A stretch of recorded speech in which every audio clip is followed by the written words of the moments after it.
हमारे साथ हैं जाने माने टैक्स एक्सपर्ट मुकेश पटेल साहब। मुकेश जी, आपको शायद ये जानकर हैरानी होगी कि कारोबारी साल 2022 में करीब 4.5 लाख इलेक्ट्रिक गाड़ियां बिकी थी, जो कि पिछले साल के उससे एक साल पहले के मुकाबले 3 गुने ज़्यादा थी। हालांकि आप ये चौंकिएगा नहीं कि टैक्स गुरु में लक्ष्मण ये ऑटो की बातें क्यों करने लगा, क्योंकि इलेक्ट्रिक गाड़ियों के प्रति लोगों का आकर्षण काफ़ी ज़्यादा बढ़ता जा रहा है। तो और मुझे जहाँ तक कि याद है कि ये इलेक्ट्रिक गाड़ी ना सिर्फ पर्यावरण के लिए फ़ायदेमंद है, बल्कि टैक्स के लिए भी काफ़ी ज़्यादा फायदेमंद हो सकता है। अगर आप इसको थोड़ा सा एक्सप्लेन कर सकें हमारे दर्शकों के लिए। परफेक्ट लक्ष्मण जी, मैं तो इलेक्ट्रिक व्हीकल्स का बड़ा हिमायती हूं और मैं ये कहूँगा कि इलेक्ट्रिक व्हीकल्स को प्रोत्साहन देने के लिए इनकम टैक्स और जीएसटी दोनों कानूनों में बहुत ही अट्रैक्टिव टैक्स इंसेंटिव्स रखे गए हैं। अब आम तौर से हम जानते हैं कि आप कोई भी व्हीकल खरीदते हो तो अगर आपने लोन पे लिया है तो उसका इंटरेस्ट का डिडक्शन किसको मिल सकता है? अगर कोई बिजनेस या प्रोफेशन करता है तो। पर मान लीजिए आप सैलरीड है या इन्वेस्टर है, आपकी बिजनेस या प्रोफेशन की इनकम नहीं है और आपने लोन पे ये कोई गाड़ी खरीदी, चाहे फ्यूल वाली या इलेक्ट्रिक, तो वो गाड़ी का जो अब तक का प्रोविज़न था उसमें आपको इंटरेस्ट का कोई डिडक्शन नहीं मिलता था, because it was not business और प्रोफेशन। अब आपको जान के ये खुशी होगी कि अगर आप इलेक्ट्रिक व्हीकल खरीदते हैं, भले आप सैलरीड पर्सन हो या इन्वेस्टर भी हो, तो सेक्शन 80 EEB करके एक विशेष प्रावधान है। हालांकि उसमें अभी का प्रावधान ये है कि 31 मार्च 2023 तक अगर आप कोई भी गाड़ी खरीदते हैं, मान लीजिए 20 लाख रुपए की गाड़ी आपने लोन पे खरीदी और 7.5% के हिसाब से आप 1.5 लाख रुपए का ब्याज चुकाते हैं, तो ये पूरा 1.5 लाख का ब्याज आपको अपनी टोटल इनकम की कैलकुलेशन में डिडक्शन मिलेगा। 30% के ब्रैकेट में है तो 45,000 प्लस का तो सीधा आपका इनकम टैक्स बच जाएगा। इससे ज़्यादा फायदा तो आपको जीएसटी में होगा, क्योंकि जीएसटी में आम तौर से 18 से 28% तक 18 to 28% का काफ़ी हाई जीएसटी का रेट है। लग्जरी कार्स में तो एक 15% का सेस भी है, इसलिए 43% तक जा सकती है आपकी इनडायरेक्ट टैक्स की लायबिलिटी। तो जीएसटी में इलेक्ट्रिक व्हीकल के लिए केवल 5% का जीएसटी, माना गाड़ी भी आपको सस्ती मिली और उस पर लोन पर लिया तो आपको इंटरेस्ट का डिडक्शन मिल गया, आपको टैक्स की बचत ही बचत, और जैसे आपने कहा एनवायरनमेंट फ्रेंडली और टैक्स फ्रेंडली। बहुत अच्छा कि आपने पर्यावरण के लिए भी जरूरी तो है ही, टैक्स के लिहाज से भी काफ़ी अहम जानकारी आपने दी। अब फिर से शुरू करते हैं सवाल जवाब का सिलसिला। दिल्ली से आरके अग्रवाल साहब हैं जो फोन लाइन पर जुड़ चुके हैं। अग्रवाल साहब नमस्कार। Sir, if I gift a agriculture property to my son, is it necessary to get it registered to transfer my rights on the property to my son? मतलब आप अपने बेटे को गिफ्ट करना चाहते हैं प्रॉपर्टी, तो आप ये जानना चाहते हैं क्या इसको रजिस्टर्ड कराना जरूरी है, ऐसा?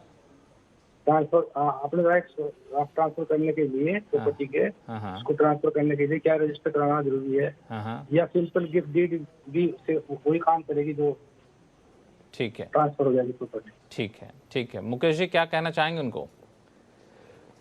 लक्ष्मण जी, इसमें इनकम टैक्स से ज़्यादा ट्रांसफ़र ऑफ प्रॉपर्टी एक्ट का जो प्रोविज़न है कानून में वो बहुत ही अहम है, ये ख्याल में रखना चाहिए अग्रवाल जी को।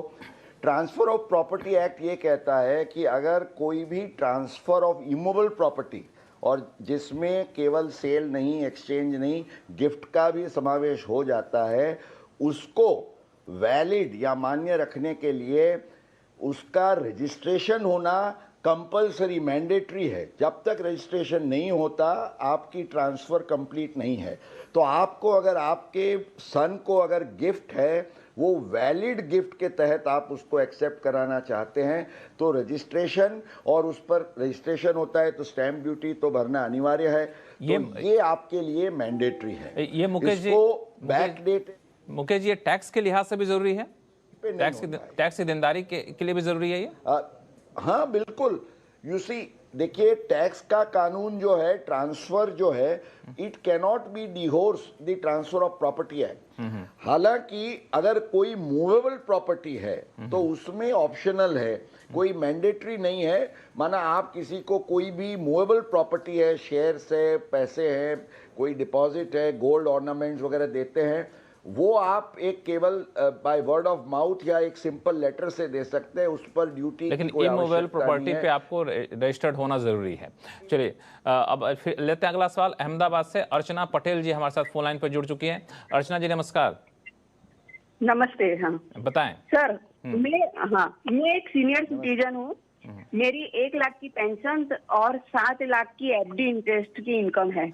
स्टैंडर्ड डिडक्शन का 50,000, सेक्शन 80C के तहत 1.5 लाख, 80D के तहत 50,000 तथा 80TTB के तहत 50,000 का डिडक्शन का बेनिफिट मैं क्लेम कर सकती हूँ under section.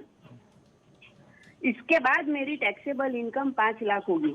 Under section 87A के रिबेट का बेनिफिट गिनते हुए मुझे 0 टैक्स का फायदा मिल सकता है। लेकिन मेरी बैंक फॉर्म 15H लेने से मना कर रही है क्योंकि basic income tax exemption limit 2,50,000 से ज्यादा हो रही है। इस बारे में मुझे क्या करना चाहिए? ठीक है लक्ष्मण जी, सबसे पहले तो टैक्स गुरु के कार्यक्रम में बहनें भी इतनी बारीकी से, मुझे तो आई वॉज वेरी इम्प्रेस्ड। बहन ने सारा एक कैलकुलेशन सेक्शन कोड करते हुए 8 लाख रुपए तक की सीनियर सिटीजन की उनकी आय है, उस पर 0 टैक्स का प्लान कर लिया है। बिल्कुल सही है। अब सवाल ये है, can the bank refuse 15H? अब उनका राइट है कि सीनियर सिटीजन के हिसाब से अब 15G और 15H में कई बार बैंक्स कंफ्यूजन करती है। 15G जो नॉन सीनियर सिटीजन के लिए नियम है, उसमें ये है कि 2.5 लाख से ज़्यादा अगर आपकी कोई डिपॉजिट की इनकम है, आप नहीं दे सकते हैं और उस पर कटना ही कटना है टैक्स को।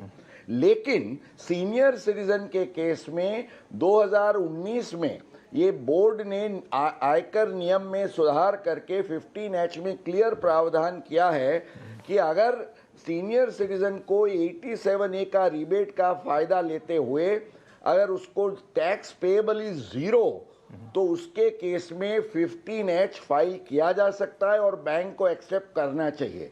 अगर बैंक एक्सेप्ट नहीं करती है तो आजकल जो आरबीआई का ओम्बड्समैन की हम देखते हैं advertisements, you can easily approach the ombudsman and make a complaint. चलिए अर्चना जी, आप ऐसे ही हमारे टैक्स गुरु को देखते रहिए। कोई भी उलझन हो तो आप हमें लिख भेजिए tax@moneycontrol.com पर।